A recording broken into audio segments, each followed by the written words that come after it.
What is up, everybody? It's Monday night. We're barking. This is Bark After Dark. I'm Jake Rowe. He's Jake Roos. We're from Dawgs HQ.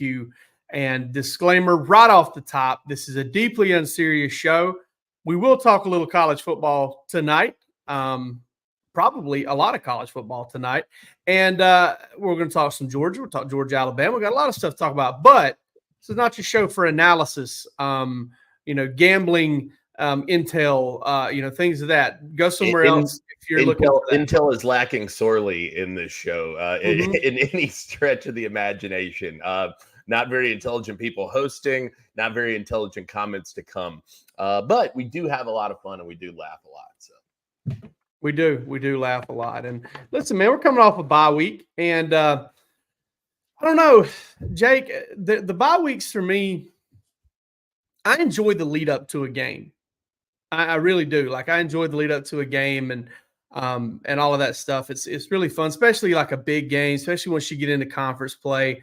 All of that's fun. I do most of that kind of, or some of that at least in a car, in a press box, all that stuff. And bye weeks, it's first time I've gone 2 straight weeks without watching a Georgia game in person in a very long time. I'm about to go 3 straight weeks because I'm not going to the Alabama game.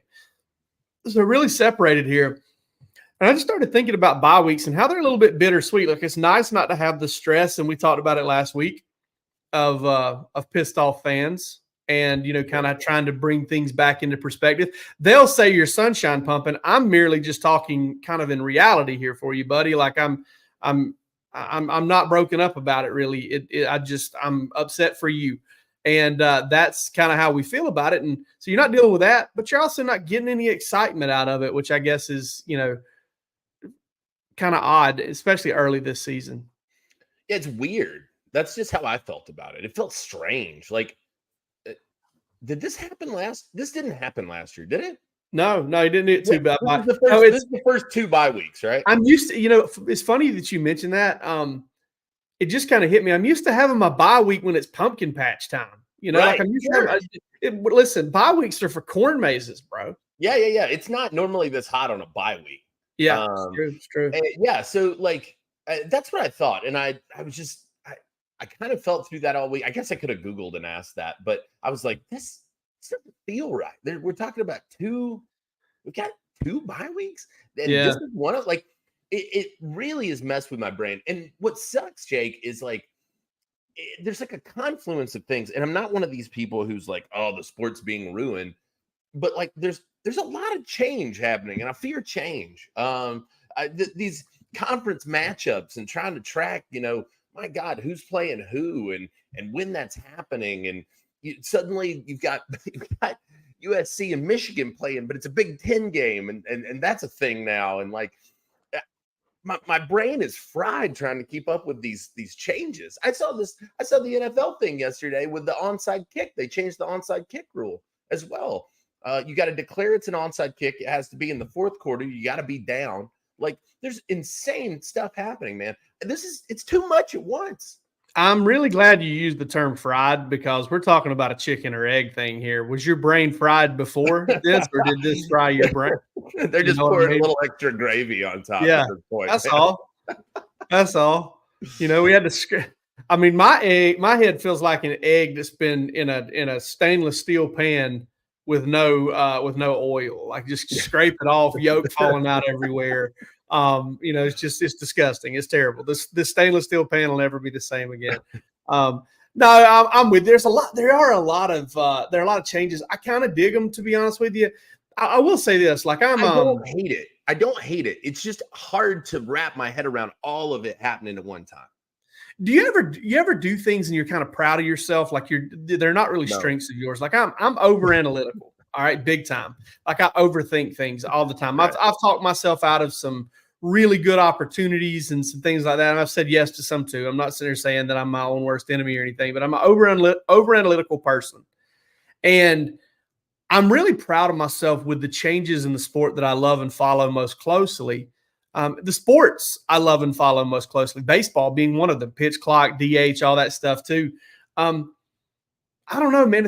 I really have, and maybe Kirby's coaching me. Okay, Kirby, maybe you're making me a better man. Okay, Kirby's maybe making me a better man. I don't know. Bonding but is raising your son. I'm good at controlling what I can control, just really only where I don't know. I'm not good at really getting anything done, but like I'm good at thinking about the things I can control. And listen, that sport's changing whether I like it or not. I'm not going to sit there and dwell on how pissy it makes me feel that things are different. Just try to pick out the good spots in it and highlight the good. And, which is, I don't know, sounds healthy for such a mentally unhealthy individual. No, I'm with you. I told somebody, and it's been a few years at this point, and I think you probably fell into this camp as well at one time, but I've fallen a lot. There was a moment in time where I realized that my feelings and what I wanted to happen in the microcosm of a game, but even larger in the world of sport, when I realized I had no influence on that, it was a really powerful moment, because there was a lot of time I had spent torturing myself over these outcomes. And I don't know why that was like some sort of revelation that dawned on me, that your influence here is very minuscule. You're an atom at best in all of this. And that was a healthy moment, I think, to arrive at. And so, like you said, I'm just rolling with the punches. It's not that I'm upset with any of the changes. It's just that there are so many at one time. My head's kind of spinning trying to keep up with it. Yeah. And what makes it more difficult, I think, than anything is that, you're not just changing the now. Like it's not just an in-game deal. Right. You're dealing with it across multiple deals. You're dealing with conference expansion. You're dealing with rule changes. 2-minute warning now in college football. Last year we got the yard marker deal where it didn't stop after first downs until the final 2 minutes. You kind of got all of that stuff going in, and it seems like games are lasting longer too. And when they were really trying to quicken them up, and listen, Seth Emerson did a thing over at The Athletic, kind of, I guess it was kind of outlining the wheel, basically that commercial break wheel and stuff like that. And they are in fact not playing longer commercial breaks or anything like that. It's not that. But it's just the games are longer, and it's almost like coaches maybe figured out a way to lengthen the game. And I don't know how they would have, but lengthen the game from those first down games that we were talking about earlier, where you don't really get a bunch of possessions. And Georgia got 4 possessions in the second half of that Kentucky game. It lasted forever. It was the longest game ever. It felt like 6 hours. It was really like 2. But it was terrible. And so, yeah, you're right. And it's the way and not only is the now changing, but the future's changed. What we're kind of working toward. How's the SEC championship game is going to be different. Conference championship weekend's going to be different. We don't know what November is going to look like now for these teams that may enter November undefeated. I mean, for God's sakes, we've got National Signing Day happening on Conference Championship week. Yeah, that's awesome.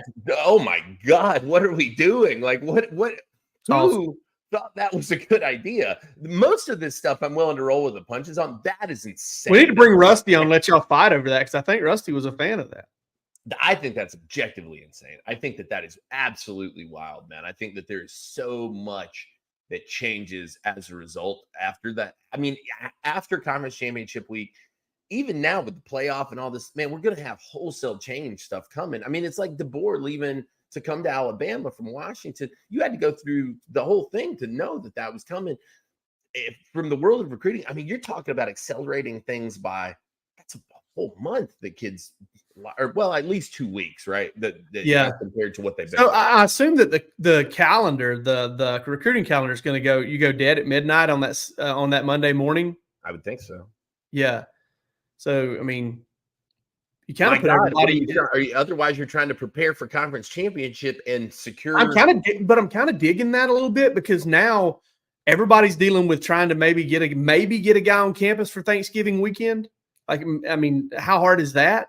That's pretty tough. A lot of these guys are playing high school football games on Friday and maybe even Saturday at that point in the year. Right. For stuff like that. So I do kind of like how you put everybody on equal footing, because when you had the signing day later, those conference championship teams weren't out seeing in recruits' homes when they could be during the week and stuff like that. So I do think that's okay. And I guess if you go dead that Sunday, then you can start, kind of preparing for conference championships without really, and doing what you can do, working the phones to try and lock your class in.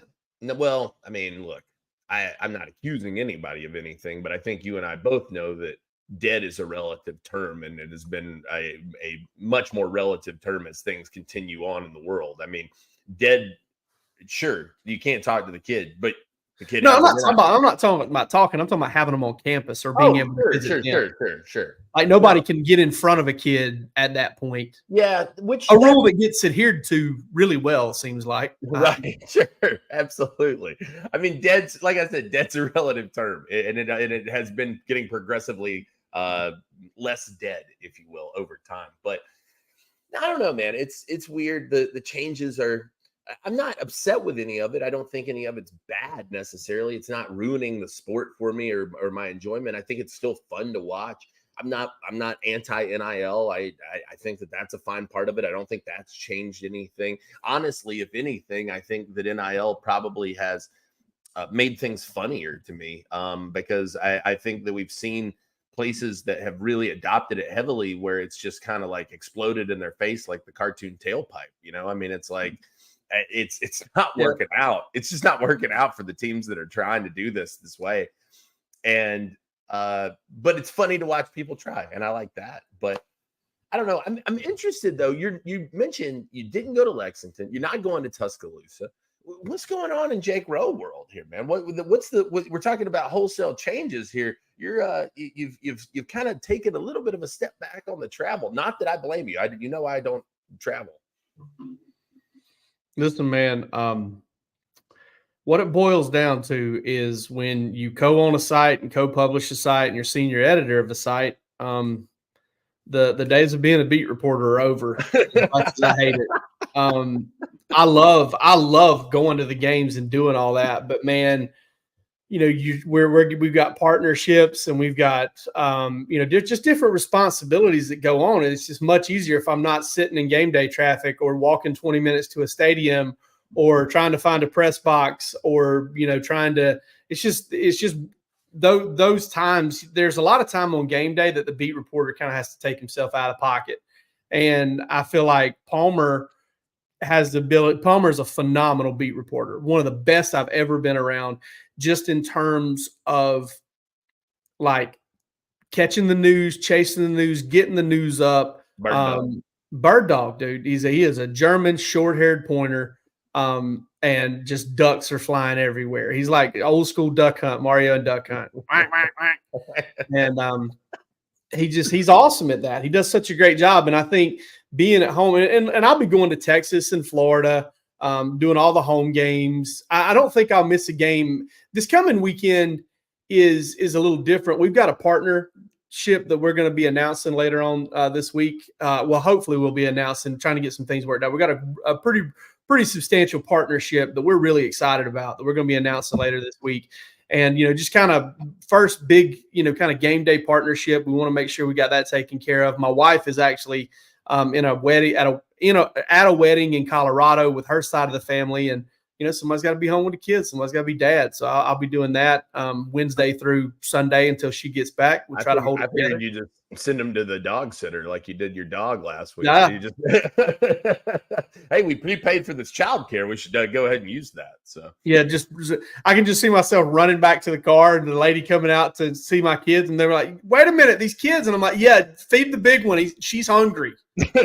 Yeah, right. Always. I've got a 9-year-old daughter, and she's the sweetest, prettiest, cutest, tiniest little girl, but she eats like a garbage disposal. I wonder where she gets that from. I don't know. Nobody around here eats like that. I had to watch you lick a bowl of Mississippi pot roast last night. You were on the radio. You were live on the radio, and you had your mic muted, and you were licking a bowl, man, like a savage, like an absolute starving dog on a chain, brother. It was something to see, and I was, how hard that was for me to hold it together while I was on the air, and you're just over there just giving it one of these. Come on, man. I sure am glad that that wasn't visible. I didn't think you saw me do that. I don't know what you see me do when we're doing the Roos and Rose It show. looks like this. What do you mean? I can see. Yeah, I just don't know what screen you're looking at. I don't know if you're actually got me pulled up and are looking at what I'm doing. But yeah, I housed like 2 bowls of pot roast and rice while we were on the air. On the air. Yeah. Though they're like Roos, like, hey, keep it going. I got to chew this food up. I was starving, dude. The thing had taken all day to cook and had been smelling good all day. But yeah, so I mean, that's what I'm doing. And I should be at all the games for the rest of the year. A little disappointed that I'm missing some of them. I love Lexington. I've said that before. Only other time I've been at this one, if you're going to miss one, I think this is the one to miss. This is an apolitical statement. But when a president or former president shows up at one of these things, and we know this because we have evidence of this being the case, the logistical nightmare for people getting into this. Like, if you're listening to this and you're going to this game this weekend, please heed my words here. Go about 3 hours before you need to get there. Go get in the stadium, because otherwise, if you show up 5 minutes before kickoff, it's not happening, brother. I'm telling you right now, things are different. Yeah, what it does is it turns what is normally a completely smooth, easy, calm process of college game day traffic. Okay, yes. Just so calm. It's so nice, and it just makes it. No, man, it takes a madhouse and turns it into just mass hysteria. Yeah. Is what it does. And dude, that night. And I know it's a national championship game, but that day at night, really, afternoon, in the rain at the national championship game. And listen, donkeys, elephants, I don't give a rat's ass, okay? Like, it just does not matter to me who it is. If you've got Secret Service protection at a game, it's going to be rough. I mean, there's just a lot that's going to be going on there. And I'll tell you one of my best logistical stories ever before we move on to a good friend of ours here that we're going to talk about, a guy that, I love being a part of this sport because I like making fun of him. So for the Peach Bowl, the Georgia-Ohio State Peach Bowl, we decided after a day of fighting Atlanta traffic, getting in and out of town, driving back and forth between Athens and Atlanta, that we were just going to get a hotel room, stay at the hotel where everything was going on at the Westin. It was pretty cheap. We're just going to stay there and do that. We're going to drive in and out every day. So we did that, and we stayed. And that last night that we were there, we had a media party. And the media party, you could bring your spouses. So my wife never gets to go to media parties with me. So I was like, hey, why don't you go take your kid? We'll take the kids to your mom's in Marietta. We'll drop them off, and you can go to the media party with me. We can hang out that night. We'll all go out after. We'll have a good time. So we did that. Went to media hospitality. Was over. Had a good time. I mean, just a ball. Got up the next morning, drove her back to Marietta, and came back. Forgot about the Peach Bowl parade. Oh no, brother! There was no way, no how I was getting back to that Westin. So I parked over at the Sheridan, which is a good strong walk away, but whatever. And parked over there, and then lied my way out without having to pay on the other. Hey man, sorry, I'm staying here. I lost my card. I got to go. Please let it open. And there was a party going on outside of the Sheridan that night. But yeah, you can't trifle with game day traffic anywhere. And I would not be. I've been to Tuscaloosa once during COVID, whenever it was half capacity, so it wasn't a big deal for traffic. And I've been again when I stayed there for the Mississippi State game in 2022. We stayed in Tuscaloosa because it's only like 45 minutes away, and Alabama wasn't in town. I think everybody stayed there on the beat. We all went out and hung out together. But it's not a big place, and it's not really made. It's a lot like Athens in a lot of ways, just in terms of how you get people around. It's kind of a chopped up little campus, and I can't imagine what it's going to be like. So I'm definitely not, complaining that I won't be dealing with that. And I think my man Palmer's driving up there day of. It's not that far away, about 4 hours. So I think he's going to get up early that morning and head that way, and probably, hopefully, be parked by like noon. What? Palmer's going to on Saturday? Yeah, he's going up on Saturday. Oh, wow. What a long – Palmer in for a long day, brother. Yeah, the funny thing is there's no real close place to stay to Tuscaloosa. You kind of have to stay back in Birmingham or Hoover or somewhere like that too. So that, you got a trip after the game, but you're working on local time. It'll be 6:30, get a little extra sleep. He'll be fine. Hey, that's why I'm here. I'm curious. Do you know my story about the national championship game and the being stuck in the Secret Service? No. I can't believe I've never told you this story. So prior to the game, I was on field for that one. I was shooting pictures for UGA Sports, and it was near to kickoff, and so I was like, well, I probably got one more chance to go use the restroom before things really get going. So I ran into the tunnel, the on-field bathroom right there. It's down off the end zone, I guess to the right. If you were sitting in front of the big window in Mercedes-Benz, it would be the right tunnel. I forget which direction that is. But I went to the on-field bathroom, and I come out. I start to come out. I open the door, and there's a hand just right in front of me. Please stay where you are. And I'm like, what? And and then I realize what's happening. Over there looking like this guy, the Unabomber. Right. Over there, I realize what's happening. About 15 feet in front of me is Donald Trump. Oh, okay. And he is surrounded by the Secret Service, and the Secret Service has now trapped me in the on-field bathroom at Mercedes-Benz Stadium. God, I wish you'd have been like Donnie, baby. So I missed the national anthem as a result of that. I had to spin it in the bathroom. But probably the closest I have ever been or ever will be to a United States president at the time. So that was a very odd little happenstance story for me. But my only interaction with the Secret Service so far in my life, a positive one. All things considered. He didn't put your thumb in your ear. That's great. Sure. That'd have been great from behind your back. All right. So bad times for Hugh Frozen over in on the plains, the flats is Georgia Tech. The plains is Auburn. Yes. Tell you something about old Hugh Freeze in this Auburn situation. I expected a year two surge. I did not expect them to lose to Cal and Arkansas at their place. Like, Auburn's a hard place to win, man. Yes. And to lose I've been in there, man, and I know they've got juice for Georgia that they don't have for Cal and they don't have for Arkansas.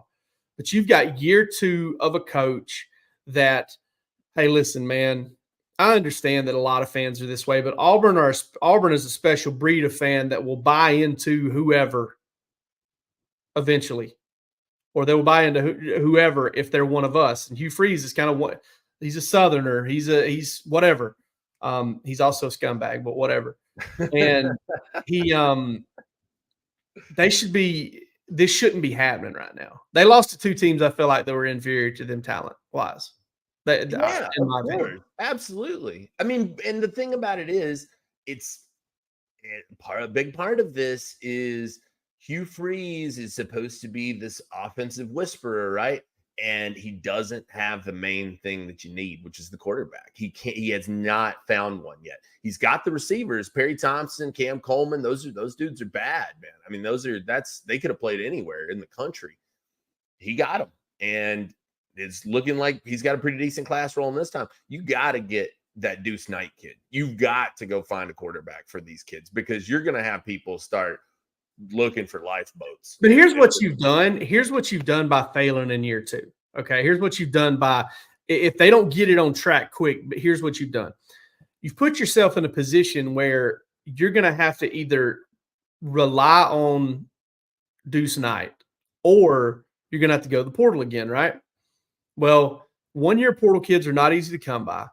If you get Deuce Knight, you're going to have to pony up a pretty good chunk of change, I would imagine, to get Deuce Knight. Yeah, sure. You got to pony up a pretty good chunk of change to get a quarterback out of the portal and hope that it's a 1 year guy that can grab onto you pretty quickly and become what you got, because then you start to block Deuce Knight out for multiple years. And then what happens when he's like, all right, I don't want to do this, or it doesn't work out the way you want it to, and you're trying to win now and figure it out. I felt like, we had somebody on the board, and I thought it was a good point. hey, they could have paid all this money for Cam Ward and they would have still probably been an 8-4 team this year. I think year 2 for a college football coach is there's 2 things you need to happen. One, you need to beat the teams that you're better than. All of them. Like listen, man, that's such a big part of college football. That is such a big part of what it is. So you beat everybody that you're better than, and you pick off a couple of more teams that are either even with or maybe a little bit better than you or have been more successful from you lately. And you look back and you're like, bam, that is kind of we stuck our nail down right there. And that's where we're going to kind of grow from there and widen the circle and get bigger and stronger and faster and all that stuff. But by failing, if they do indeed fail in the end, which I can't imagine it's going to get too back on track. Now the year 3 becomes a gotta win season, and whoever's at quarterback has a lot of pressure. And are you going to want to thrust that onto a true freshman? And if you don't, can you keep that guy around? There's just so many different. It's a really complicated process that makes me think that Hugh Freeze at Auburn has almost no chance of working. Sure. Yeah, I can understand where you're coming from there. And the thing about it is, do you feel bad for him? No, not at all. Let me tell you something else that's going on too. The price tag to keep Perry Thompson and to keep Cam Coleman is just soaring right now. Oh yeah, it's just absolutely soaring. There's not a hometown discount for those kids anymore. They're spending a season kind of. Well, and there's another university that they might happily give a hometown discount to, Perry Thompson, especially considering he was committed to them at one point. Absolutely. So now what you've got to do to keep those guys is up. So listen, I'm not doubting that there's money's been flowing at Auburn for a long time. Okay. Money's been flowing at Auburn for a long time. A long time. I remember one time there was a high school prospect. I spent several weeks over the course of 2 or 3 months with his high school football head coach. And his high school coach told me for 7 straight weeks, Auburn's not going to get this kid. This kid's mom doesn't want him at Auburn. This kid's mom doesn't want him at Auburn. Is this who I'm thinking of? And then it probably is. Yeah. Okay. And then Georgia started to gain some steam. You started here. I think it's going to be Georgia. And all of a sudden, bam, Saturday, Sunday before National Signing Day. Yeah, he's going to go to Auburn. And everybody knew what happened. And listen, that's whatever, dude. You got your thing. That's fine.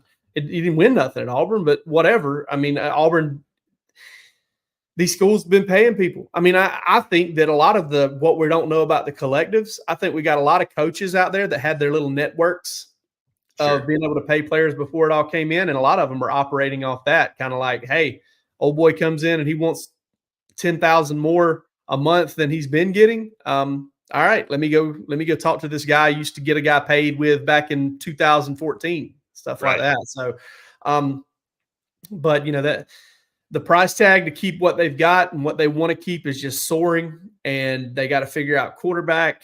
And all the while you're trying to get the offensive lines worked out, and it's tough to get the offensive lines worked out whenever everything else is going good.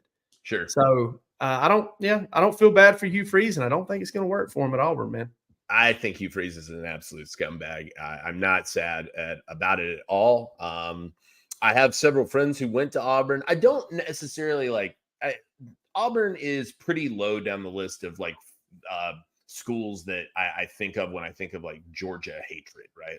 Schools that there may be a huge rivalry with. They're in there for sure, but I don't know that it's different, I think. And it depends on where you grew up is what I would say. That's a big part of it, right? Oh yeah. Where I grew up, it was Florida and Auburn. Sure. And if you're from Columbus, Tech too, Florida, Auburn, and Tech.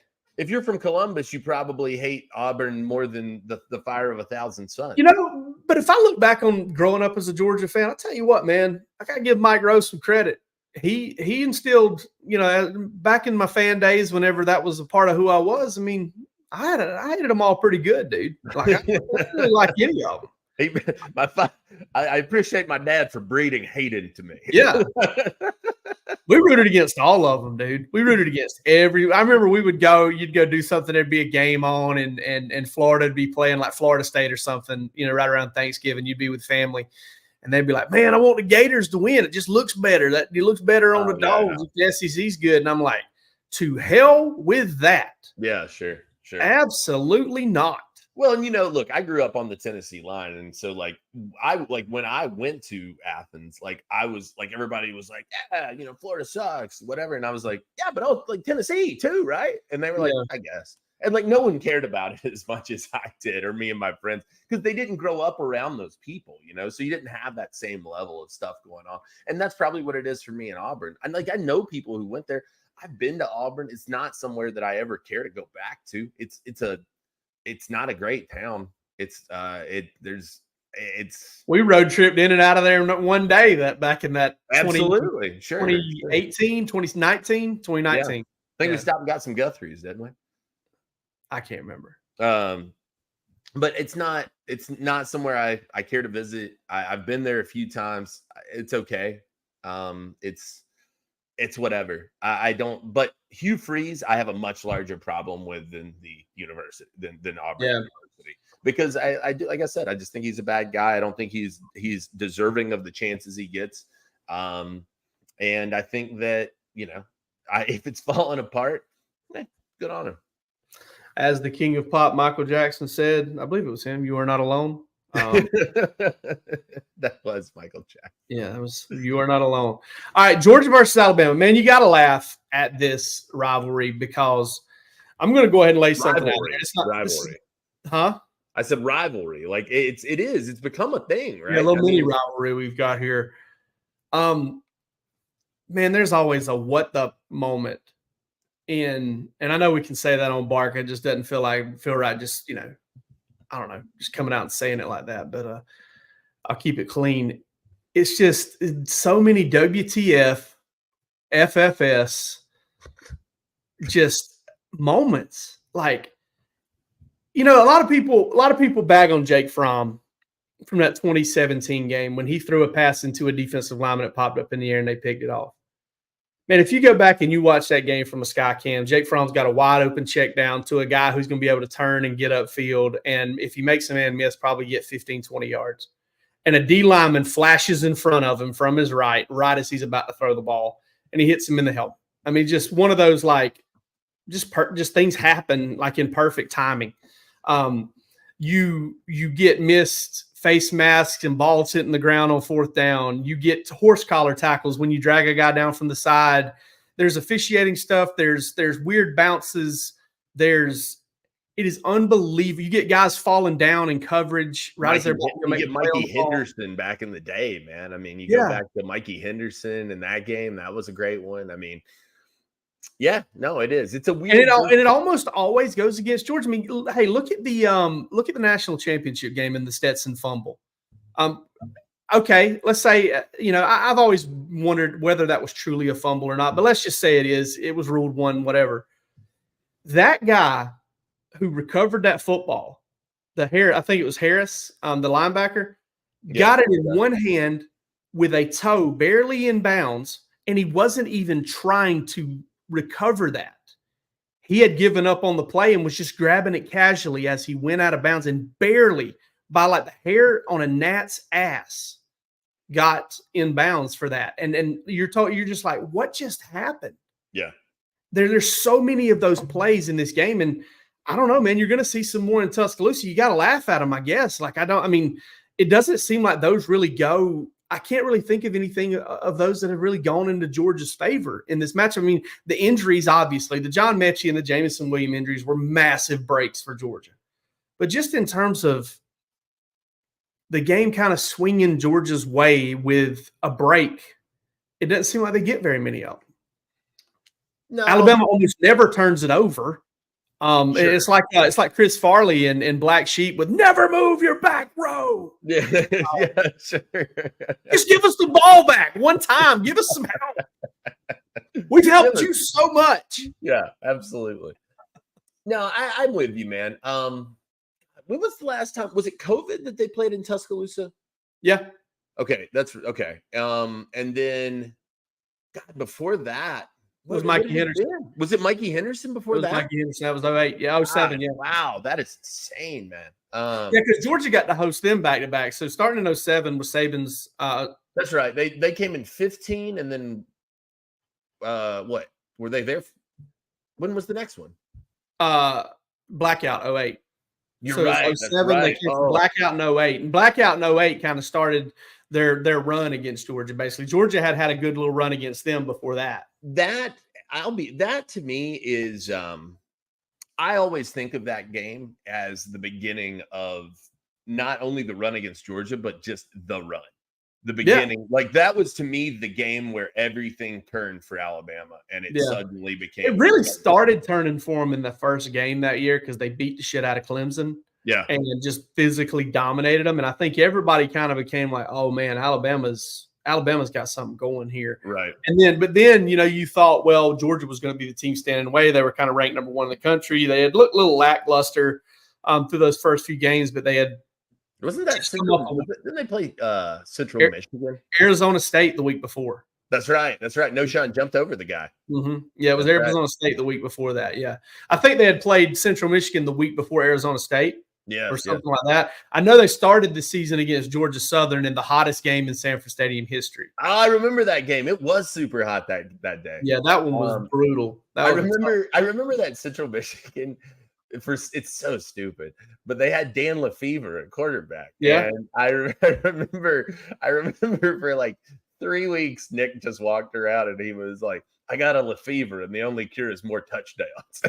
he was real proud of that one. Oh man, that was such a it's such a sad season, and Georgia was just ravaged by injuries. What they thought was going to be a pretty good offensive line of young guys coming back for the 2007 season just ended up being a mash unit and guys playing out of position. And Georgia never developed that kind of depth under Rick on the offensive line anyway. He only got about 5 or 6 guys ready to play coming into a season. So, listen, it was a fault definitely of that crew, but this Alabama game just had even in the blackout game, there was a play in that game where AJ Green, who was a true freshman at the time, caught like a little square, and Stafford hit him, and he caught it and took a couple of steps, and then he started to bobble it and fumbled it right into an Alabama player's arms. Yes. And it was that play. I think Georgia was down like 21-0 or that point, or 17-0, and they were starting to get a little drive together. They showed some fight in that blackout game, but it was just over by the time they had a chance to get back in it. It was so. Like after that, I got why the black jersey thing was a thing, because they had so clearly, and it's probably fair to say cheaply, although it feels bad to say that, but they kind of tried to cheaply capture the energy that for sure. They knew they needed it. Oh, sure. Well, and there's also the falling into the trap of it. Like, I mean, man, these coaches and Mark Richt and decision makers and stuff, they're people too. And that blackout environment was something else, and he knew that. And Kirby knows about environments. Now, that doesn't mean Kirby's going to artificially try to do that. He'll just call out the fans and the fans will respond. And I think if Rick would have been a little bit more about that, especially early in his tenure when he had some leverage, I think he would have gotten the same kind of reaction. But he used kind of a gimmick to try and get it going, just like he had done the year before with the Florida game. And those are only going to take you so far. Yeah. I remember Robert, my buddy Robert, and I were at that game in 08, and we were both drunk, but he was real drunk, and he started punching the stands. He just started punching the bleacher, and I mean, just busted. I mean, his knuckles were just busted open, and he couldn't feel it. I mean, he was just, so the next day he was just walking around with this huge gauzed up hand. He was pissed off because they lost, and I mean, it was a terrible scene all around. I'm so glad I was a yeller. Like when I was a student and stuff, I was a yeller, and I'd lose my voice and I'd get crazy and all that stuff. I'd have a really good time, but I never was like I know one time back in the day, it was at the what was it? It's the 2010 Georgia South Carolina game. Todd Grantham's first year as offensive coordinator, and I'm up there just kind of trying to be, hey, come on guys, get off the field on third down, yada yada yada. Get about the second quarter, they've converted. Lattimore's running wild. They've converted like 4 third downs on the ground of 5 or more yards. And this guy standing next to me who had on this South Carolina Under Armour tight shirt, he was pretty ripped up dude, shaved arms, tan, bald, had his Under Armour wristbands on, his South Carolina visor. He was ready. Yeah. Yeah. And he just kind of with the back of his hand like taps me in the chest and goes, man, just can't get off the field on third down. Or, and my wife was with me. And like I leaned over and I would have never started fighting. And I looked over at him and said, don't touch me again. And he said, oh, it's like that. And I said, it is exactly like that. I am in no, listen, you're going to throw my fat behind off of here. And I'm not going to mind because right now I feel like I'm about 6 feet from the sun up there in the upper deck of Williams-Brice Stadium. Yeah, sure. Yeah, that one was another good one. Don't touch me again. Don't touch me again. No, so yeah, you should probably keep your hands to yourself. This is not pre-K. I'm excited though, man. It's look, this is the kind of stuff. Do you buy into this? Speaking of all the changes that we were talking about earlier. Oh man, when you said when you buy into speak, I thought you're saying you do buy into speaking in tongues. No. Do you buy in though to? Do you buy into the playoff cheapening this game? Like, are you less interested in this game because no? I see where people are coming from. Like but listen, man. I mean, the implications are not live and die. And personally, I think that's a good thing. But that doesn't make me less excited about the game either. Yeah, I mean, I think if fans of Georgia, Alabama really ask themselves, I think they would, come Monday, one of these fan bases is going to be glad they're not dead, or not really playing from deep behind the 8 ball. I've said this, but man, I'm excited about the prospect that, hey man, Georgia's got to go play a really good Alabama team in Tuscaloosa. That's going to be a really tough game to win. Very tough. And going to tell you a lot about your team. Let's say Georgia doesn't get it done. Let's say they go in there and they play okay, or they play well, or however they play. They go in there and they don't get it done. All right, you got a loss. And everybody's going to be wanting to cash in chips on the season and fire Mike Bobo and everything else. So they score 40 points. They want to fire Mike Bobo if he doesn't score more than the other team. That's the way it's going to be. And then they go to Texas. And like, man, we need this win. We got to have this win. We need this win. But you don't. And you play well. Texas just a little bit better that day at home, a little bit more of an environment. You make one extra mistake, whatever. Hey, man, November's here. November's coming. Beat Florida, beat Ole Miss, beat Tennessee, beat Georgia Tech, and get your ass ready for the playoffs because you're going, and you're in there, and nobody's really excited about playing you, dude. Nobody wants to mess with you because they know you're battle tested. You've been on the road all year long playing big time teams. You're hot as a firecracker in November. God, imagine you get that. Imagine you get that home game. Yeah, you may not. Like you may not. No, How many no, games? sure, of course. It's 5 versus 12, 6 versus 11.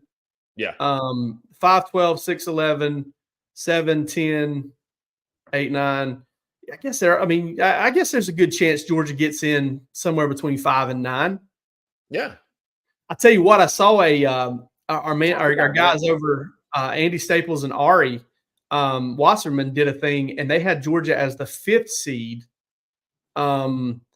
playing in the whatever bracket that had Miami kind of with the four was one of the 4 bye teams. Okay, and like, man, that's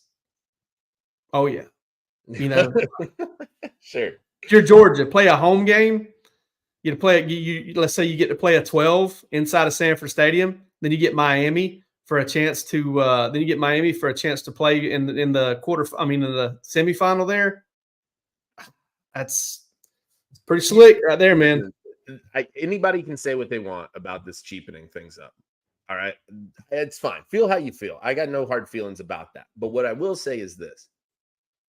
That atmosphere, if Georgia gets that playoff game in Sanford Stadium, is going to be electric. Also, just simply this, Jake, move on.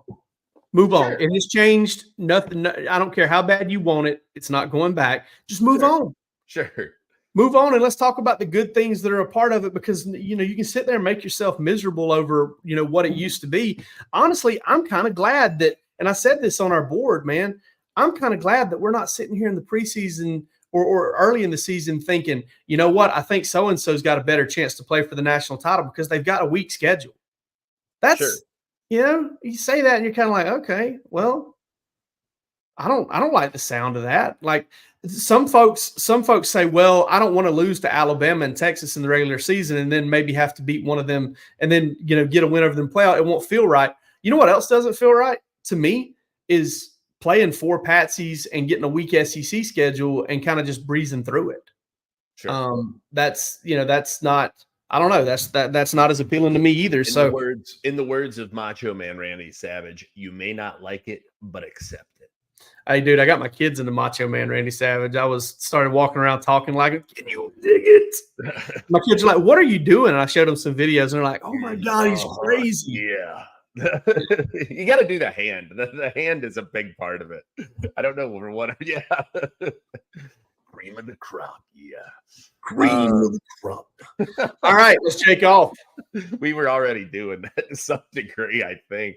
That's what I do it every time. Before I jack off, I always get into Macho Man Randy Savage. Sure. I like to use that voice while jaking off. You know something mean, Gene. All right. I had a question for you, and then you said something in this that totally changed my question because I don't know the answer to this, and I'm excited to learn it. The South Carolina guy made me think of this. Jake Rowe, have you ever been in a fight? Last fight I got into was with my brother. Oh boy, White Trash Story Hour, everybody. Yeah. Just tune on. 100%. First time my wife came home with me for Thanksgiving, we were playing football, little Thanksgiving football. We're out there. My brother-in-law's out there in his boots. I think my dad's out there in his boots playing all-time quarterback. And I run. Something happened, and I kind of pushed off my brother and caught one for a touchdown, kind of behind him. I totally pushed off. He got mad. And then next play, next time I'm on offense, I come across and he just shoves me really hard. Not shoves me down. And I'm like, all right, I'm done. I know it's getting too serious. I'm done. So I got to walk away. And he comes after me. When he does, I get his shirt up over his head and I just wear him out. I've got like a 1 in 10,307 record against my brother, who's 6 years older than me. But I got him. But yeah, that's. I mean, other than I almost got into a bunch of them downtown where I was, you know, kind of like, hey, you know, what are you doing? You know, those types of things. But you have to go back to like elementary school and middle school, maybe high school, to kind of get in anything like that. Not much of a fighter. No, I don't expect that you are, but I figure maybe at some point it had come to you. Is your brother a larger man than you are? He's a little taller than I am. Depends on, you know, he's kind of like I am. You know, he's got about a little 40, 50 pound window he'll fluctuate between. So sometimes he's bigger, sometimes he's not. He wasn't that time. When you say taller, like how tall is this guy? Like 5'11" and a half, 6 feet, maybe a little bit taller. Oh, so he's not like 6'2", 6'3". No. He's probably more like 5'11". I got you. Okay. Yeah. Okay. Yeah. But a fierce competitor nonetheless. A worthy foe. My own flesh and blood. Even if we did fight in front of our kids. Yeah, sure. That is, man. That's some white trash shit right there. That is. Oh, don't worry about it, baby. Daddy and Uncle John were just playing. Yeah. No, but you were cursing at him and punching him in the ear. The Turkey Bowl has led to that many times. Oh, no doubt. Everybody. We used to, back in Pearson, we used to get the high school football field on Thanksgiving, the day before Thanksgiving. And it wasn't when I was in high school, it was after, because when I was in high school, we practiced on Thanksgiving every day because we were always in the second round of playoffs, I think until my senior year. But so the Latter-day Saints missionaries would get the Turkey Bowl together on our football field. We had a Church of Latter-day Saints. Huh? The Mormons? Yeah, the Mormon folk. Yeah, they would get and nicest dudes ever. Fun, and every year for some reason, I don't know if it was part of the indoctrination of the Pearson Church of Jesus Christ of Latter-day Saints or what, but every single set of missionaries that came through there would put the Turkey Bowl together every year. and it was tackled. And dude, I have seen just blood spatter. I'm talking about just fly out of a man's face. You know, I mean, out there, it is one of the most violent things I've ever seen. I went out there, I think I was like 21 or 22 one year, and I was like, man, I'm going to go play in Turkey Bowl. And it was cold and mist and rain, and there were hoodies up under old football jerseys and everything like that. I have to believe that there were at least a handful of 40-plus-year-old men playing in this. Yeah, 100%. Yeah. So there is nothing more dangerous, in my opinion, than like a 40-plus-year-old man trying to show that he's still got it on the football field. Hey, let me tell you something. Situation. I was out there one year, and we had a guy who played high school football at Atkinson County. I think he graduated in like 92 or 93. His name was Craig Gurley. I really hope somebody watching this knows who Craig Gurley is, because Craig, great dude, intense as all get out. He was a fullback, and he was about 6 feet, about 220 pounds at probably 31, 32 years old. At the time, he was probably 6'1", 6'2", 230, 240, added a little extra weight. And he was just mowing us down, dude. It was a day. I mean, it was like war. It was just absolute war. And I'm telling you, that mist and rain and the sloppiness and the mud on everybody and stuff like that. Like, I really thought we were in trenches. Sure, and I was thinking to myself, I was like, listen, I'm not gonna leave. Like, I'm not gonna, puss out on this. Take this. I'm gonna stand here and take this, but I can't wait for this to be over. Like, I am so ready.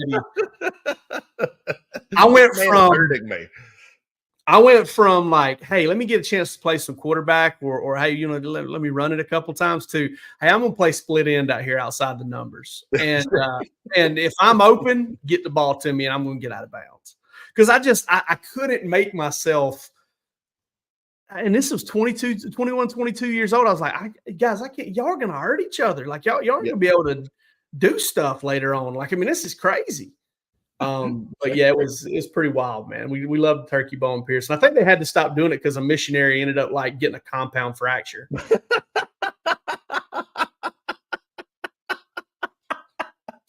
Oh, that's fantastic. Like, you had to have like plates put in his into his what is this called? The humerus? Is the long arm bone right here? Yeah, I don't know, man. I don't know. know. Yeah. Radius and ulnar are the low bones, and then it's the humerus. Yeah, he had a compound fracture of this elbow to shoulder bone right here.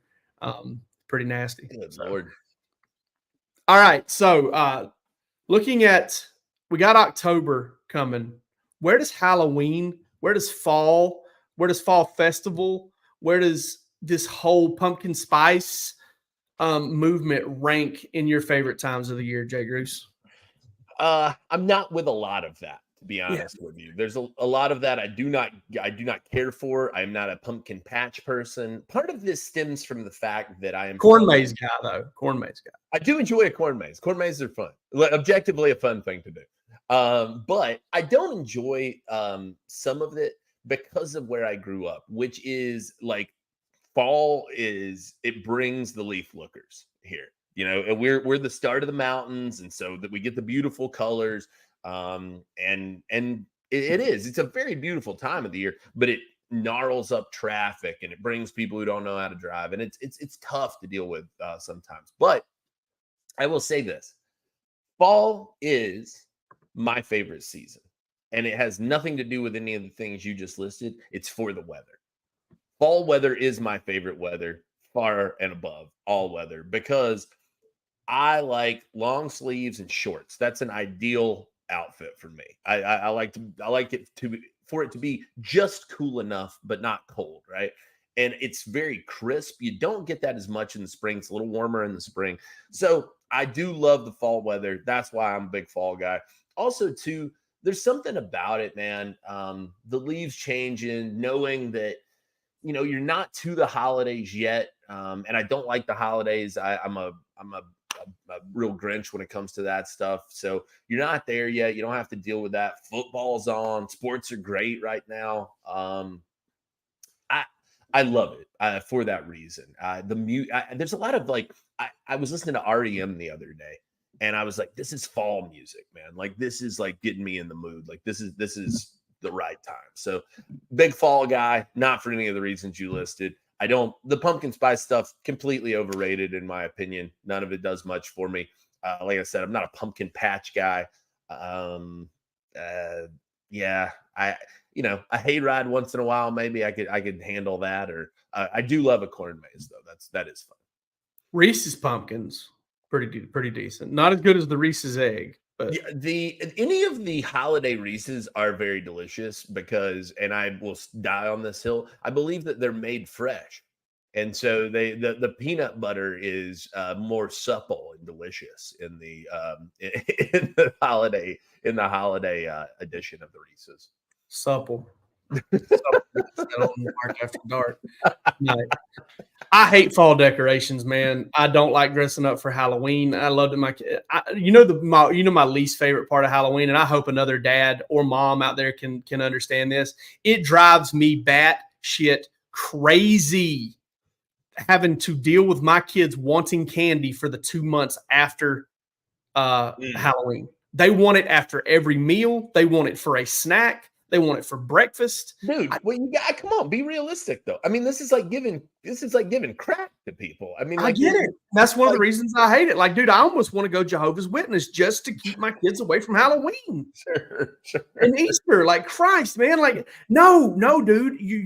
I don't want to deal with your attitude right now because I said you couldn't have this mini Snickers bar for breakfast. But I am going to eat this mini Snickers bar myself now. I'm going to earn this mini Snickers bar with a half day's work and a ham sandwich for lunch. Like a Lunchable, man. Yeah, absolutely, brother. All right, that's all we got for Bark After Dark. It was fun. Had a great time. Tune in with us later on in the week as we continue to preview Georgia, Alabama. We'll have the recap for you as well. We'll have predictions. God almighty, guys, the season's just really getting started. And despite what you all will feel on Saturday if Georgia loses that ball game, it ain't over. And we're going to be here all year. We love you. Take care.